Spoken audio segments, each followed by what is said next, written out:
Mafia Mundeer एक समय भारत में सबसे लोकप्रिय बैंड में से एक था। उन्होंने खोल बोतल, बेगानी नार बुरी और दिल्ली के दीवाने जैसे कई हिट गाने। हालांकि 2012 के बाद समूह टूट गया। वास्तव में क्या हुआ? हनी सिंह के मुताबिक माफिया मुंडीर कोई बैंड नहीं, एक प्लेटफॉर्म था। उन्होंने समूह के नाम के पीछे की विचारधारा के बारे में भी बात की। उन्होंने कहा कि पंजाबी में मुंडीर का मतलब लड़कों का झुंड होता है और माफिया एक ऐसी विचारधारा है जिस पर वो कई सालों से विश्वास करते हैं। यह एक अनुशासित संगठन है। मैं गिरोहों में विश्वास नहीं करता। गैंगस्टर सड़कों पर हत्या करते हैं, वे सड़कों पर लड़ते हैं। माफिया सूट पहनकर टेबल पर बैठते हैं और वे सड़कों पर गैंगस्टरों को नियंत्रित करते हैं। वे संगठित अपराधी हैं, मैं नहीं हूं। अपराध से प्रभावित लेकिन उनकी विचारधारा ने, इस समूह ने प्रतिभाशाली कलाकारों को एक साथ लाया और उद्योग में धूम मचा दी। माफिया मुंडीर के जन्म से लेकर उसके बिछड़ने तक की बेहद दिलचस्प कहानी है। इस प्रसिद्ध संगीत समूह ने अपनी रोमांचक धुनों से दर्शकों को मंत्रमुग्ध कर दिया और संगीत जगत पर अपनी अमिट छाप छोड़ी। माफिया मुंडीर एक ऐसी टीम थी जिसमें सभी का योगदान बराबर था।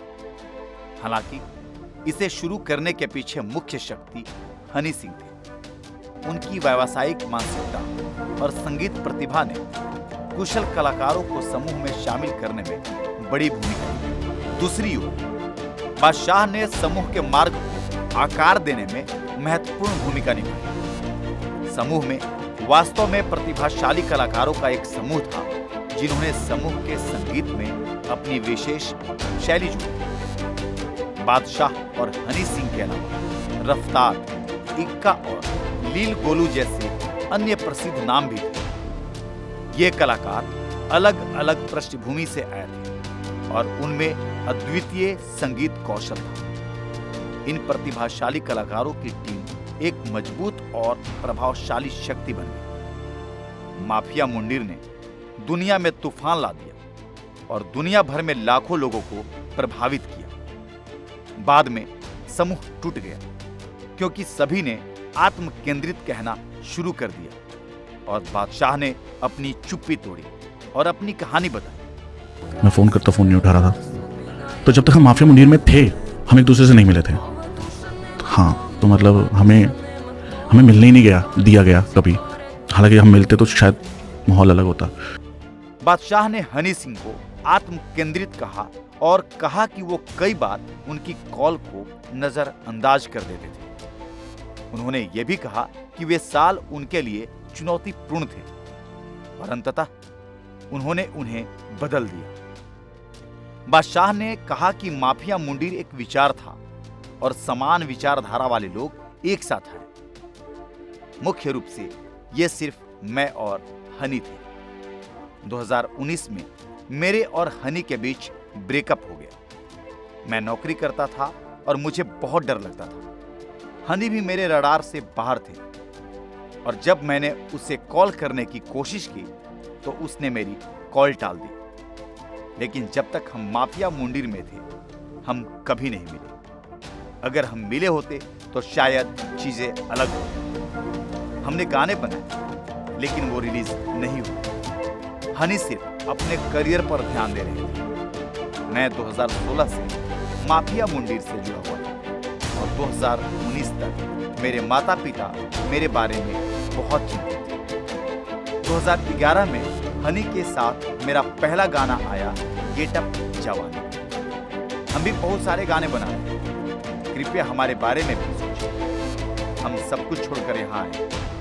तुम्हें इतना आत्म केंद्रित नहीं होना चाहिए। एक तरफ आप हमें भाई कहते हैं लेकिन दूसरी तरफ आप हमारे संघर्षों को स्वीकार करने में विफल रहे। उसने हमसे कोरे कागजों पर हस्ताक्षर करवाए। उन अनुबंधों के बारे में क्या? यह एक कठिन दौर। दर्शक काफी समय से रैपर बादशाह और हनी सिंह के बीच जुबानी जंग देख रहे थे। दोनों का रिश्ता सालों से विवादों से भरा रहा है।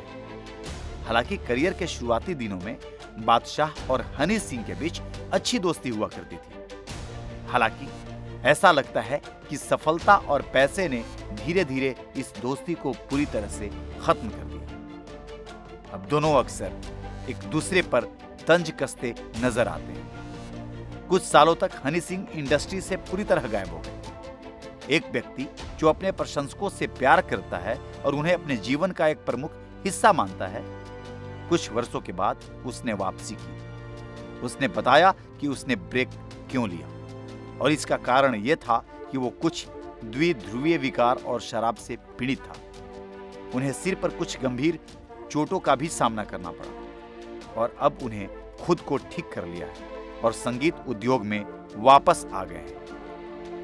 हनी के वापसी के बावजूद उन्हें उतना प्यार और प्रसिद्धि नहीं मिल रही थी जितनी पहले मिलती थी और बादशाह ने अपने संगीत में उस बीफ पॉइंट को अपने गानों में ही हनी को लक्षित किया। गेम के टॉप पे बैठा जिसके भी बस की वो आके पकड़ ले।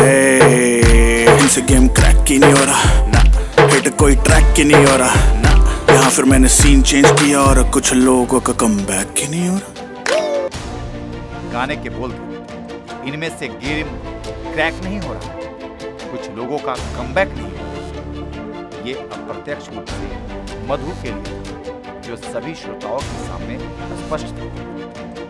इससे पहले उन्होंने एक स्टोरी पोस्ट की थी जिसमें कहा गया था, एक था अपना भाई, आज उसकी याद आई। वो भी कैसा टाइम था जब हो गई लड़ाई, जो भी सिर्फ हनी के लिए था। पहले वो कहता है कि वो उससे प्यार करता है, अगले ही पल हम उसे नापसंद करते हुए पाते हैं। दोनों तरफ होने के बावजूद जब बादशाह से पूछा गया कि उन्होंने ऐसा क्यों किया, तो उन्होंने जवाब दिया कि जिस इंडस्ट्री में हम हैं वो इसी तरह काम करते हैं। बादशाह ने हनी के नाम पर सहानुभूति हासिल करने के लिए पूरी स्थिति को तोड़ मरोड़ कर पेश किया। वो कहते हैं कि मैं अब भी हनी सिंह से प्यार करता हूँ और वो हमेशा मेरे भाई रहे। वो मेरा भाई है और मैं उससे कुछ भी कह सकता हूँ, लेकिन मजाल है कि कोई उससे इस तरह से बात करे। अब देखते हैं कि भविष्य में उनके बीच चीजें कैसी होंगी।